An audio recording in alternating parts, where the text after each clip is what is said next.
think this is only a grip? It's only my sole connection to this. It's only in my hands on every single shot. It's an extra 2 yards of carry when it matters most. Yeah, only a grip. Mine are only golf pride. Respect the grip. Welcome into this Five Clubs conversation. This is a rare thing. Emma Carpenter in person. It's great to see you. Good to see you too, Gary. Yeah, we're going to talk some NCAA women's golf because, your year, I know it wasn't exactly what you guys wanted as a team at the University of Minnesota, but you're so plugged into what's going on and with all these teams that are trying to win the ultimate prize, which is the national championship. So let's talk about who can do it. If I said to you to start with, how many teams are capable of winning the national championship? Sure. Yeah. No. That's a really good question. Obviously, chatting a little bit before we started here on the podcast, we kind of had different ideas maybe already. And first of all, too, our team, we got really, really close. We ended up being University of Minnesota ended up being the first team out that was going to get a regional bid. First of all, explain to people how that is, because again, people talk about the NCAA basketball tournament and they have some understanding of, you build a resume and you want to get an at-large and were we good enough? How did you guys just miss? Explain that. Right. So, it all does kind of come down to GolfStat rankings. GolfStat pretty much is everything when it comes to how things play out in college golf. So if you win your conference championship, you automatically get a regional bid. Besides that, it's slightly differed in years past, but this year it was kind of like 57 was going to be the magic number. And then it has to do with, say, there's a team who wasn't inside the cut line, wasn't expected to go, but then outright won the conference championship. That means that a team that was inside the cut line that was expected, that means that number just shifted up one. So, around for us this year ended up being around 57, 58. We figured that 57 was what we needed exactly, and we were right. 57 was what we needed, and went into the Big Ten championship with being ranked 56, and then after the Big Ten championship fell to 58. So we were the 57th ranked team, made it as well. So we ended up coming down to one stroke really over the course of the whole season. So it was a bit of a bummer, but honestly, we were still really happy to finish where we did. We had two freshmen who are going individually to regionals, which is really impressive accomplishment. Yep. And yeah, still got a lot of hope for the future of the program, because it wasn't too long ago when I started out my freshman year, we weren't going into the Big Ten championship with any hope of making regionals. So it's a really big accomplishment. No question about it. We'll get to the number of teams you think that can win in a second, but I'm just curious.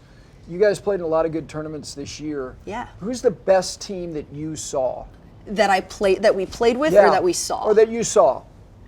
So, spoiler alert, actually, too, I would say probably the best team that we saw was Wake Forest at the Bahamas.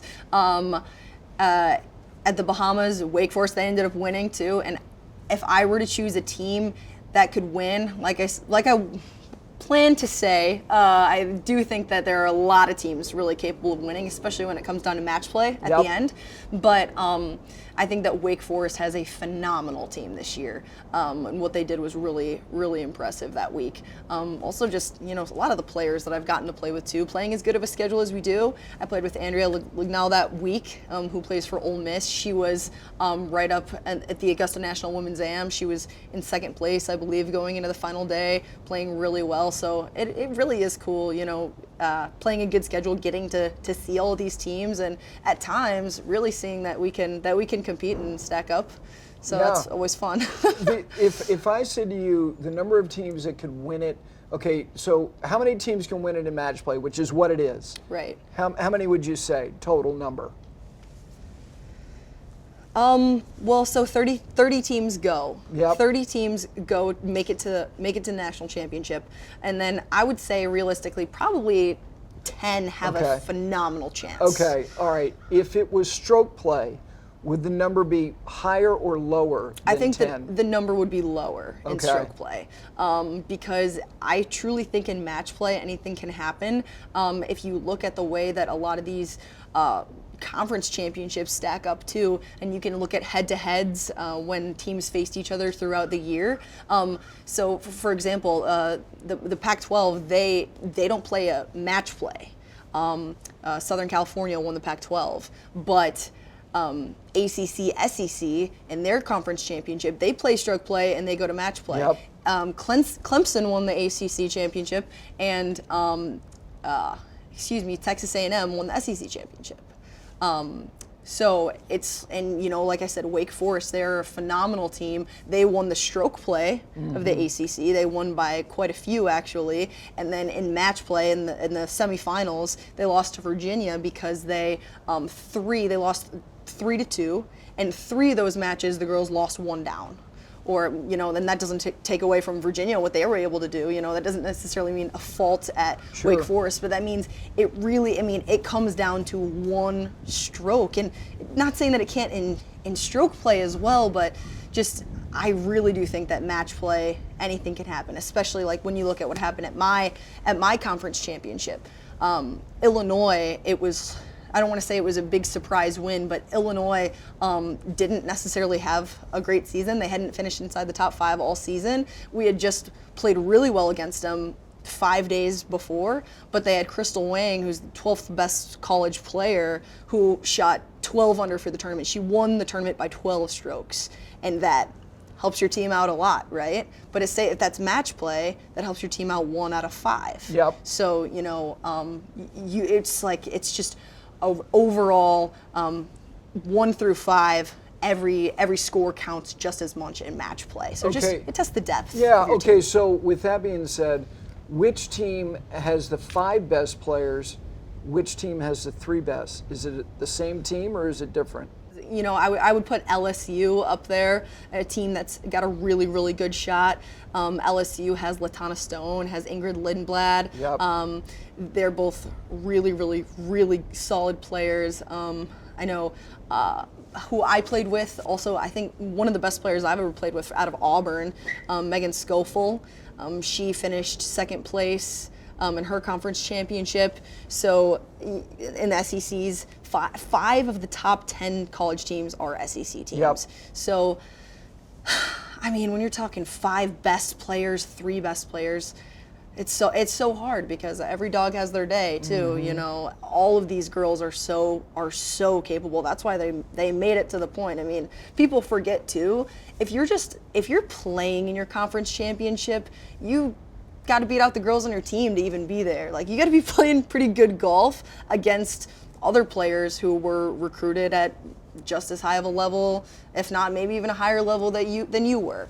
That's something that's, I think, is neat about college golf as well. So, like I said, it just really tests the depth of your team, and I think that maybe even someone who won the tournament, that's why the USAM, whoever wins the stroke play, the USAM, doesn't necessarily mean they're going to play well in match play, because he goes up and down. Yeah. So that was a long answer to your question, but I really do think it can go either way. Yeah, that's the thing about that. Look, match play was, I know because the network that covers it, Golf Channel, said, look, if we're going to put this on the air, it's got to be match play. It's more compelling than stroke play, but it also can make teams that over the course of 3-4 days in an aggregate total, not necessarily be the best team. And it can be, it's a funky, finicky format.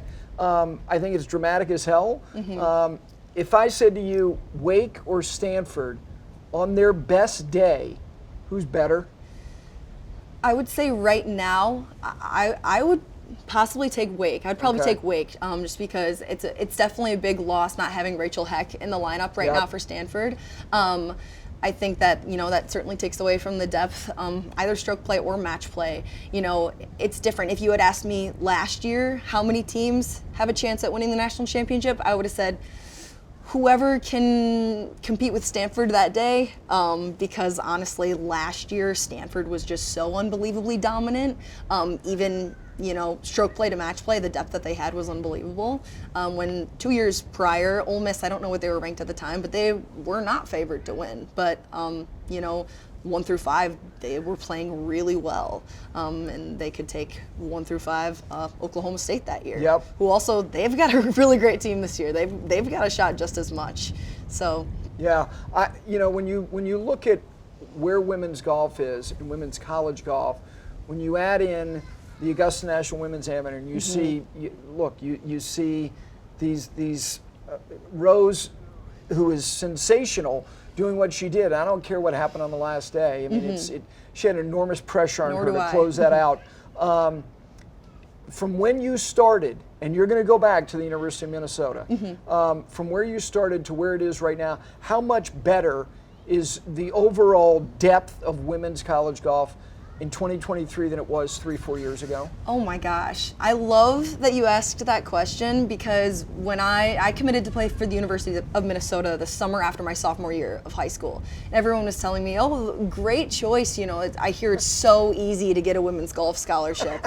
And I was kind of like, ouch, but wow, all right. And I mean, now, even just, women's golf is getting so much more publicity because of how good girls like Rose are, really. So many young women who are just getting so good, and it's getting a lot more publicity. It's getting televised a little bit more. My team's going to get to play in the tournament at the Blessings this fall. That's televised on Golf Channel a little bit. So hopefully you'll see me on Golf Channel a little bit, Gary. But I would say the overall depth of women's golf, at the very least, the perception of it as well, because many people just didn't really have any idea not too long ago, has grown exponentially, really. And I think the future is really bright. It's really exciting. Yeah, there's no doubt about it. It's a rare opportunity to have her in town, in Charlotte. We're lucky to have you as part of the Five Clubs family. What about this summer? What are you doing? Tell everybody, other than great shows for Five Clubs. Most importantly. Yes. So I'll still be playing competitive golf all summer. I've got a few weeks now before my US Open qualifier, and then I'll play USAM qualifier. Playing in the Western Amateur. Hopefully, pending playing the North-South Amateur again in Pinehurst. I played in that last couple years on Pinehurst number 2 and number 4. Yep. That one's one of my favorite amateur events. And then, hopefully we'll be at the USAM in August. I would say that the older I've gotten, the less it's been of just like smaller events and more just lots of qualifiers for the big stuff. Okay. Well, you will be at the U.S. Women's Open, whether you qualify or not, doing some stuff with one of our great partners, Golf Pride. We're awfully proud to have you here, but most importantly, to have you, period, as part of our team. Thanks. Oh gosh, I really appreciate it. It's the honor and the pleasure is all mine, really. Well, all of the best interviews in college golf, she does them right here at Five Clubs, folks.